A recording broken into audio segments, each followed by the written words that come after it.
Hello, everyone, and welcome to the Spiritual American. My name is Dr. Ann O'Hare, and I'm your host.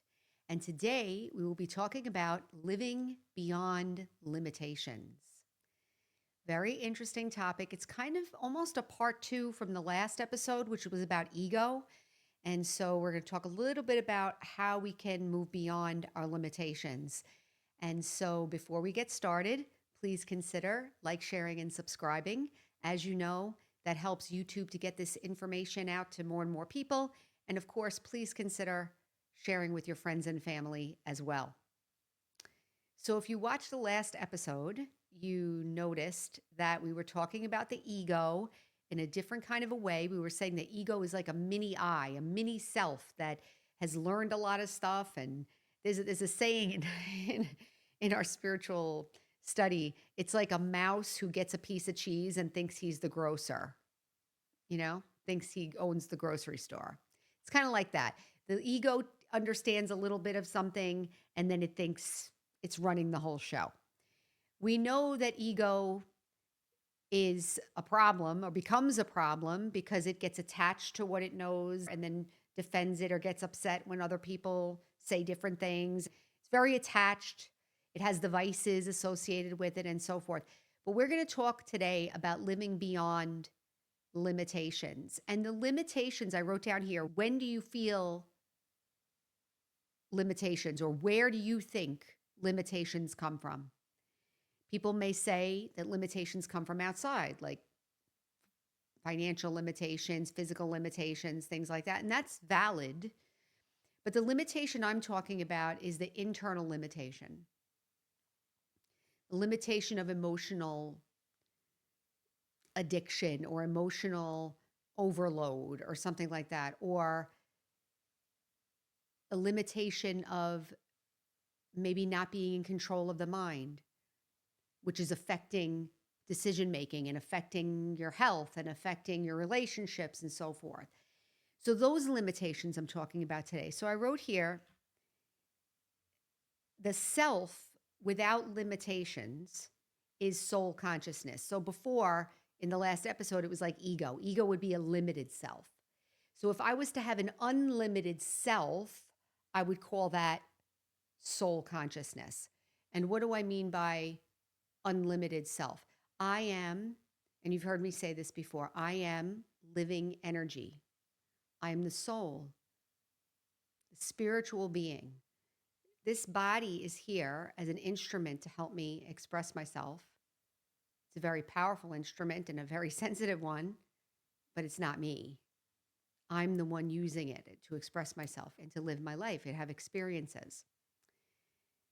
So that's the self beyond limitations is soul consciousness. So I wrote here, what is life beyond limitations? The only way that I can describe this is from my own experience. And in my own experience in my spiritual path in the Brahma Kumaris and Raj Yoga meditation, we start living a spiritual lifestyle. So I'm going to share a little bit about the spiritual lifestyle that we live. Because as I am living this lifestyle, this simplicity, studying, meditation, and so forth, I'm changing the landscape of my inner world. So let me tell you a little bit about the daily routine that we practice. So we get up early in the morning, practice meditation between 3 and 5 a.m. You don't have to get up that early if you're not already getting up that early. For new people, we say, for new students, we say, set your alarm 30 minutes earlier so you get a chance to meditate before your day begins, that kind of thing. But we get up early in the morning and spend an hour or two meditating. Then we study. So we have a daily class, which we're studying spiritual knowledge. And then you go throughout your day. And throughout the day, I'm trying to work on whatever I was studying this morning. And I'm doing little mini meditations, we call, throughout the day, like stop what you're doing, remind myself that I'm a soul. So my study doesn't stop in the morning. I'm continually working on it throughout the day. In the evening, we do another meditation, which is based on world service. So I'm feeling peaceful or loving or benevolent, and I'm sharing those feelings with the whole world through my mind. So that's the evening meditation. Then evening routine, go to bed and run the day through your mind at the end of the day to get some insights and to see how you did with all your efforts throughout the day. How does that help me live a life beyond limitations? I'm beginning to watch myself. I'm watching myself in meditation. I'm watching my mind. I'm learning, I'm studying, and I'm watching myself throughout the day. I'm shifting my awareness to do those little mini meditations. I'm practicing world service in the evening, and I'm also at nighttime, I'm watching my day and I'm observing myself without judgment. And I'm beginning to get an idea of who I am and how I'm behaving and what's going on. Like in the evening day review before bed, there might be a moment where, oh, wow, I was really selfish there, or I could have done better there, or wow, I did better there. I was much calmer. You're able to watch yourself without judgment. Part of living life without limitation is being able to observe yourself. And I like this term that I thought of one day, merciful self observation. Merciful self observation. That I'm watching myself. There's the scientific principle that when something is watched, it changes its functioning. As soon as you have something and as soon as somebody's watching it, it actually changes. Just from being watched, it changes. So, by observing myself, I'm shifting the consciousness of myself. I'm getting away from a limited view, like I'm inside my life and I'm inside my world, and I am struggling with this or dealing with this or dealing with that, to I'm taking a kind of a external view of myself. Now, in order to do that, I have to have a self out here, right? So we talked about the ego versus the real self, the spiritual self, the eternal self. So I am the soul, and I'm watching myself. Here's the other thing: the merciful part means that I care. I'm actually trying to get better. The limitations come when I'm stuck in one old way of thinking or another. Behaviors come from that. Decision making comes from that. Sorrow comes from that. Confusion comes from that. I want to say anxiety and depression are more symptoms of that. And here we are taking medication and we're doing the best we can. We're all doing the best we can to try to break free of those experiences. I'm going to call they're all limited experiences. They're all limitations. We're stuck somewhere in our consciousness. So when we practice a spiritual lifestyle, we're automatically turning on that merciful self-observation. Soon as I start observing myself, something relaxes. Because I'm not so tight in it anymore. It loosens it up. It gives some space between me and the thing. And I'm sure you've experienced this, where maybe when you're in a situation, you feel different than if you had a friend who was in the situation and you're outside of it and you can see differently. You can see it better. You can actually give advice. You can see the beginning, middle, and end of the situation. And that person can't, maybe, because they're emotionally invested. So as I'm practicing this merciful self-observation, I'm becoming less emotionally invested, which is good. Does that mean I don't care? Or does that mean I'm not participating? No, it actually means I can participate better because I'm not reacting. And you could put that to the test in your own life. Pick a situation where you were reacting emotionally and pick a situation where there was a problem, but for some reason you weren't that emotionally invested and you were able to see the problem and work it out, no problem. It's much better to be able to work the problem out than to feel helpless and reacting. I know for myself that one of the limited things that I'm really working on now to remove is this thing where if something goes wrong, I'm reacting to the thing going wrong. Like the computer doesn't work and I'm reacting, or I'm trying not to react externally, but internally, I'm very uncomfortable. And I'm really trying to work on that to release it. Like, because I'm really not in any danger. So I'm reacting to this thing. It's funny because as I was thinking about that personality trait that I'm talking about, it has its own justification. Like I can justify it. Oh, look how things are today. It didn't used to be this way. Look how many times I have to call customer service again. I can complain, right? Think about how many things in your life maybe we complain about. Complaining creates limitation. Complaining is a symptom of us being limited inside and we feel trapped. So I'm complaining about it. Somebody will listen to me so I can feel like I get some space. Why am I complaining? Because I want space. So merciful self observation, even if I'm complaining, let me observe myself complaining. Eventually, I don't want to complain. Eventually, I want to be able to be calm, be able to handle something one way or the other. It doesn't mean that I'm bowing down to life or letting life beat me or something like that. As a matter of fact, I'm becoming the master because I'm no longer emotionally crippled in the situation or mentally crippled in the situation in the sense that the mind won't stop. It'll be one thing or another. It's I'm worried, I'm questioning, I'm confused, I'm this, I'm that. And then the anxiety comes and the depression comes and all this. So at those moments, I'm not the master of my life. So having a little bit of detachment, that merciful self-observation. Why am I saying merciful? Let there be love in there. Let there be the intention that I'm going to get better, that I'm going to feel powerful, that I'm going to maintain my authenticity. I'm going to maintain the things that I really care about. Sometimes when we talk about detachment or something like that, people get nervous because it feels scary to be detached, or maybe it feels cold or uncaring. I find in my experience that caring comes from deep within the heart.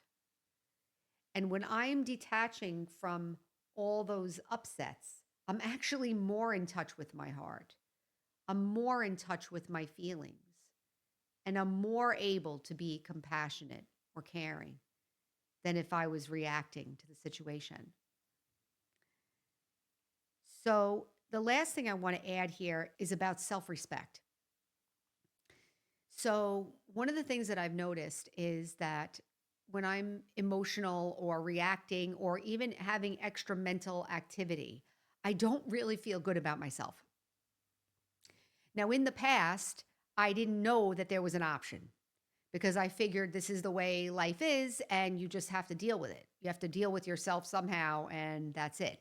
I didn't realize that there was another option. Working in spirituality and making this spiritual effort, I have for 14 years been telling myself every day, I'm a soul, I'm eternal, I'm a living being, I'm the living consciousness, my nature is peace. I've been telling myself that for 14 years. I've been studying spiritual knowledge. I've been doing this kind of teaching and sharing and service and things like that for 14 years. So doing that for long enough, my self respect begins to shift. I no longer fully identify myself with all my human experiences. I actually have spiritual experiences to draw upon now. As I'm sitting here talking to you, I'm aware. See, as I'm saying the words, I'm aware of it even if I don't say it, but I'm aware that I am the soul speaking and also that I'm trying to help. Like I'm trying to share something valuable. I'm aware of that. So I'm not doing it for any other reason. I don't make any money on this podcast. I'm not asking anybody for anything. I don't know anybody's name out there. I'm not asking for any money or any information. So my awareness is that I, the soul, am here and I have something to share based on my human experience, but also based on my spiritual experiences. So that self respect is so different than what I had before. which you could say self-respect or some kind of self-esteem based on maybe education or relationship or body or whatever, all of which changes, or all of which is also under the risk of being attacked. But nobody can attack my spiritual truth. I mean, you can. You could tell me I'm not a soul, and I'm like, okay. You know, there's something about the spiritual aspect of this practice. And this gets back to the initial thing, which is living beyond limitations. Soul consciousness brings us into a self-respect that's beyond ordinary life. And it also is impenetrable by ordinary life once it's built up enough. It takes time because we're so used to identifying with all these other things that it takes time to build up. But I'm here to say that over time, if we practice every day meditation, start telling ourselves the truth about ourselves, start learning about the different aspects of spirituality and the spiritual laws, like the law of karma. How does karma work? Go back to the episodes on karma. We did 2 episodes on karma in this podcast. Go back and listen to those and see, how does that work? We talked about discernment. We talked about all different kinds of aspects of using spirituality practically in my life. When I use spirituality practically in my life while retraining myself and telling myself who I am and having experiences, I start to have this new sense of self. I'm here to say it's not fully spiritual yet all the time. I'm a work in progress. I'm still like, sometimes I'm still working on this. I'm still working on that personality trait or this personality, but I have a committed, detached kind of merciful self that's there now. And that self-respect is so wonderful and so powerful. And I'm going to call that unlimited because it has nothing to do with my name, my body, my family, my country, my anything, age, nothing, education has nothing to do with that. Has to do with who I really am. And that's really the truth of who all of us really are. And that's why we're doing this service, because I want to share my experiences, but also if you listen to these episodes over and over again, you're going to start to change the way you think. Maybe I don't have to think so ordinary. Maybe I don't have to think in a painful way. Maybe I don't have to think negative. Maybe I can try something else. And that's what a spiritual practice does. It changes our way of thinking about ourselves and about the world from one thing to another. And it can be unlimited, powerful, beautiful, generous. So I'll leave it there. I hope that that gave you something to think about. Many of you are already practicing religion or another or a spiritual practice, and that's fine. I guess what I'm hoping for is within that, maybe consider that maybe there's more to discover about yourself, that there's an unlimited experience that we can have. So I'll leave it there. Remember, our slogan is heal, empower, and serve. And until next time, take care.